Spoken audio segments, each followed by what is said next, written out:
About a week or two ago, my friend Allie and I decided to go for a run one evening after she'd gotten off of work. We had recently agreed to take time to go running with each other at least 4 times a week and push each other when necessary. This agreement was designed to help us get back in shape after abandoning all sports that we used to play in high school. Plus, it gave us an excuse to see each other more often since we had recently begun attending different colleges. It was a chilly January night, and we started running on a path located directly behind our house. Allie's house was in basically what felt like the middle of nowhere, with no neighbors or traffic in sight. While she seemed to enjoy the privacy and the low rent, I would always get creeped out when I would have to drive the long and isolated road to and from her house by myself. We ran down the path that eventually connected to the road after a few miles. We agreed to turn back at a sign that was a few more miles down the road since it was starting to get dark. As we approached the sign, we decided to try and run all the way back to her house without stopping, as it is important to set goals for yourself when running. We also agreed on this because it was pretty damn dark at this point with no streetlights to help guide our way. We put our headphones back in and took off, with Allie leading the way and me right behind her. This particular road has no shoulder for us to run on, and running on a road at night is never a good idea, so instead we ran into the grassy area that ran along the side of the road. As we were running, my foot caught on something hard, and I twisted my ankle as I fell to the ground. I screamed as loud as I could, both out of pain and shock. I looked in the direction we had been running, to find Allie running away with her headphones still in place. Shit, she couldn't even hear me. I ripped my earbuds out and looked down to find that my foot had managed to get cut under a root that was sticking up out of the ground. I slowly got up, only to realize I could not put any weight on my foot. I pulled out my phone in an attempt to call her, only to find that I had no service. I turned my phone's flashlight on and began limping in the direction of Allie's house, feeling tired and pissed off. As I realized that Allie was no longer in sight, I started to feel a little less pissed and a bit more frightened. I hoped that we'd make it home okay, or that she would at least realize that I was no longer behind her and come back for me. It is never safe to walk alone at night, especially in the middle of nowhere and when you're hurt. As I was thinking this, I heard what sounded like a truck driving up from behind me. I hoped that it was Allie's boyfriend and that he'd stop to give me a lift back to their place. I turned around to see a large Confederate flag hanging from the back of this shitty pickup truck. Yeah, this definitely wasn't Allie's boyfriend. I continued limping along, minding my own business, when I heard the truck noticeably slow down to match my pace. I looked up to see that the driver had rolled down his window, and an old white dude in a baseball cap was leaning out of the window to look at me. "Need a lift, beautiful?" he asked. I looked ahead and replied, "No thanks," hoping that would be the end of it. "What is a pretty girl like you doing out here all alone at night?" I continued to ignore him as he continued to run his mouth. "Come on," he persisted. "I'll give you a ride home, and all it will cost you is a—" "I said I'm fine, thanks," I snapped. That pissed him off. "Fine, bitch. I hope you freeze to death out here," he spat at me as he sped away, only to stop right up ahead. I stopped too.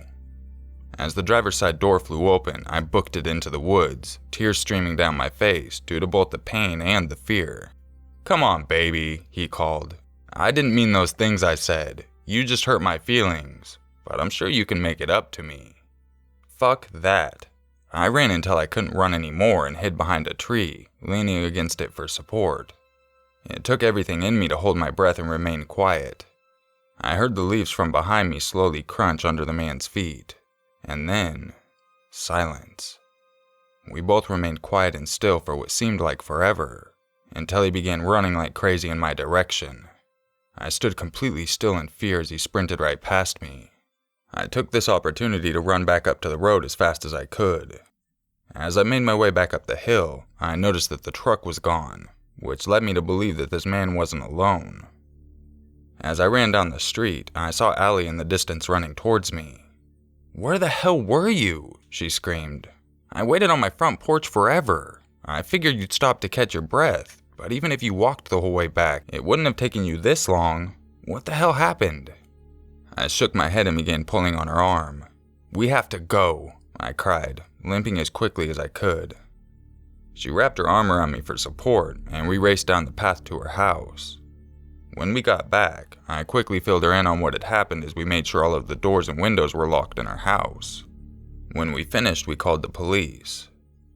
They arrived at our house in about 30 minutes and took our statements and information down, then said they'd take a look around the area and get back to us if they found anything. As far as I know, they never did. After they left, I asked Allie if she wanted to stay the night at my place, and she quickly agreed. The next morning, Allie went to work, and I went to my doctor's, only to confirm what I had thought in the first place. It was just a sprain. But that wasn't nearly as troubling as what I found when I got back to my car in the parking lot. Written in what looked like dirty smudges on my back window of my car was, "Lucky she found you before I did." It was written from inside my car.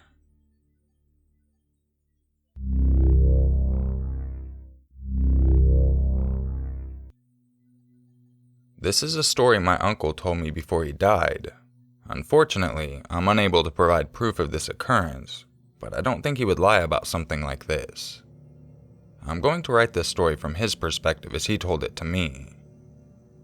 It was the mid-1980s in Arkansas, and my girlfriend at the time had dragged me to a wedding. She was close friends with the bride. The wedding took place on a ranch, and I have to say, it was a pretty nice setup. Surrounded by thick forest that stretched on for miles, we were literally in the middle of nowhere. It took us 3 hours just to reach this place from where I lived. However, the journey was well worth it. Even though I didn't know a lot of the people there, I still had a great time, even dancing, and I never dance. There was an open bar, so you can imagine that things got pretty wild as the night progressed. After about an hour of me reenacting Saturday Night Fever on the dance floor, I had to sit down because my feet were starting to hurt. Before I go on, let me explain the layout of this ranch. The ranch and the outdoor dance floor were located in a clearing, and it was surrounded by trees. The tree line was about 35 to 40 yards away from where I was. There were a lot of bright lights on the dance floor, but beyond that it was completely dark. As I was sitting there rubbing my sore feet, I could see something taking place in the distance, just outside of the tree line. I couldn't see too clearly because of the lighting, but what I saw somewhat amused me. I saw a dark figure dragging a woman into the tree line. Again, it was hard to see, but I thought the person being dragged was wearing one of those bright yellow bridesmaid dresses. I chuckled when I saw that. I remember thinking, looks like someone drank too much. I feel the need to point out that I too was a little intoxicated. Otherwise, I might have said something about someone being dragged away from a party into a dark forest. I thought the two were maybe going to get freaky in the woods or something. A few hours later, we left the wedding celebrations. However, what I found out 2 days later made my stomach drop. Apparently, one of the bridesmaids went missing after the wedding.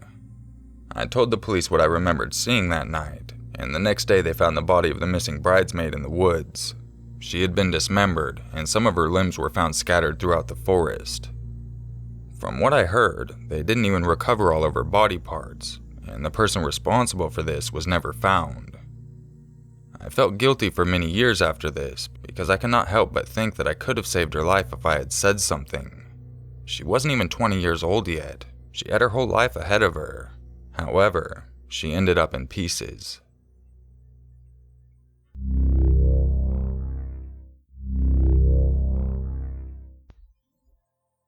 This is a story that happened to my grandpa when he was a young boy around the age of 12. I know there will be a lot of people out there who won't believe it, but my grandpa was an honest man and prided himself on his honesty and told this story for years to people. I was living in a small rural city about 30 minutes outside of Portland, Oregon called Scappoose. It was the weekend, and I enjoyed to take the bus to downtown Portland to see the movies. I would see the movies in the city when they offered double features because it made the bus ride worth the time. Double features are seeing 2 movies for the price of 1. After the last movie had finished, I walked back to the bus station and still had about 5 minutes to spare before the bus arrived, so I decided to play on a pinball machine that they had at the bus station. I took out the change from my pocket and snapped them into the machine. The ball spit out and the game was on. I was so infatuated with the game that I was completely unaware of my surroundings, until a man came up to me and said, "Hi there, you like playing pinball?" I returned with a "yes," still engaged in the game and never even looking at the guy. Then the man says, "I have some great games at my house. Would you like to hop in my car and go play?" I was always told to never talk to strangers, so I turned to tell him no, and when I looked at this man's face, it was as if I was looking into the eyes of the devil himself. He was a taller man, and he was albino, with really pale white skin and yellowish white hair, and the feature that I remember to this day were his white, menacing eyes staring at me. I froze in fear, and I could barely make out any words. By the grace of God, I noticed my bus pulling up, and I said to the man, "Let me ask my dad, I'll be right back."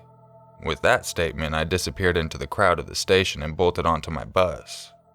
I sat down and looked out the window to see this white devil frantically searching the crowd, looking all over for me as the bus pulled away. I got home and never mentioned it to my parents, but I would never forget that man's wide eyes and the look on his face.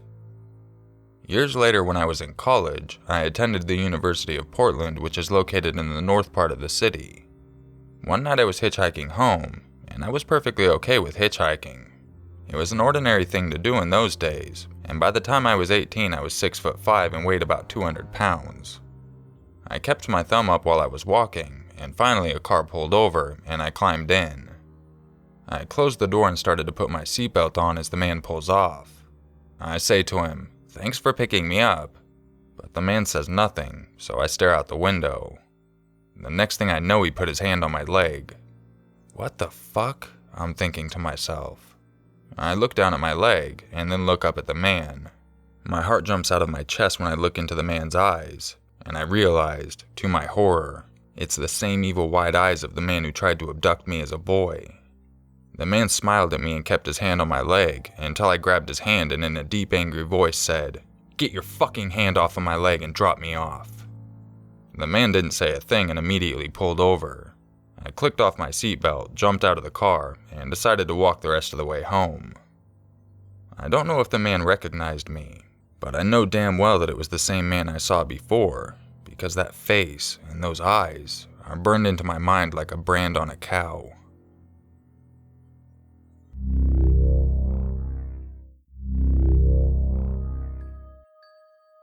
If you enjoyed this video, make sure you leave a like, subscribe, and share it with your friends. If you would like a chance to have your story featured in an upcoming video, make sure you check the description for information on how to submit your stories. So as I'm sure a lot of you noticed, I might sound a little bit different on this. I've been messing with my settings a little bit more, so let me know down below what you think. I hope you all have a wonderful weekend, and I'll catch you in the next video. And just remember, it's always scarier if it's true.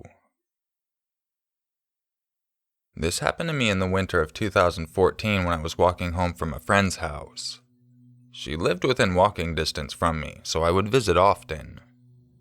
At the time, my husband was in an important business meeting, so that gave me even more of a reason to visit.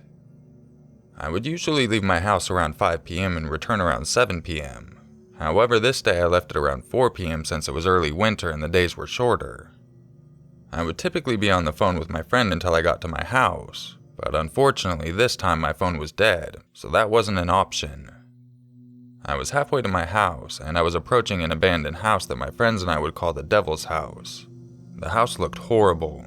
It was like something out of a horror film. 3 kids were kidnapped and murdered in the house, which made it even harder to not feel scared by it. I was now walking in front of the house, and something felt weird, like I was being watched.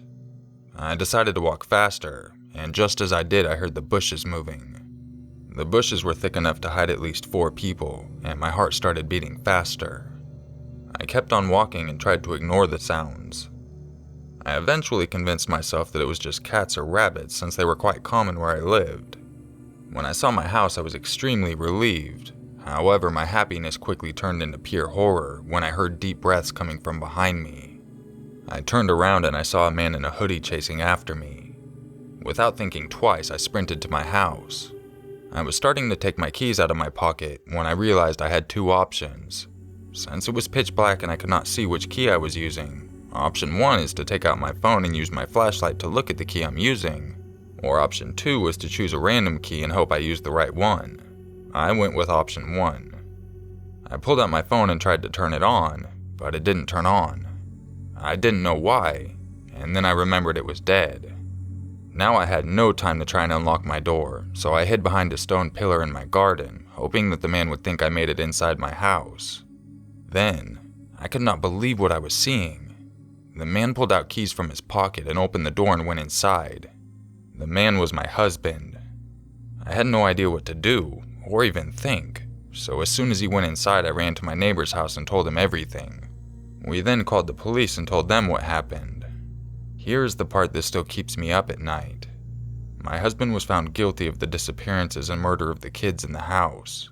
The devil's house. I hope you guys enjoyed this little bonus, and I hope you have a great weekend. I'll catch you in the next video.